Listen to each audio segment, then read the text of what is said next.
Saraksts mums ir daļēji tāpēc, ka tās partijas, kuras šogad tiks pāri 2%, nākamgad tiks pie valsts finansējuma. Tas ir pietiekami svarīgs iemesls viņām piedalīties šajā procesā, bet nav neviena, kurai ir izveicis tik pāri 5%.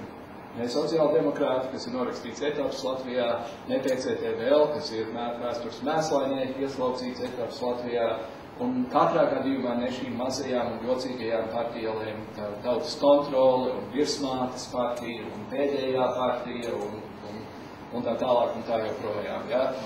Par pēdējo partiju man ir drusku žēl, tāpēc, ka pēdējā partija ir vienīgā partija visā Latvijas vēsturē, kas ir atklāti iestājusies par geju un lesbiešu tiesībām. Bet es to neuzskatu par iemeslu aizmest savu balsi balsojot.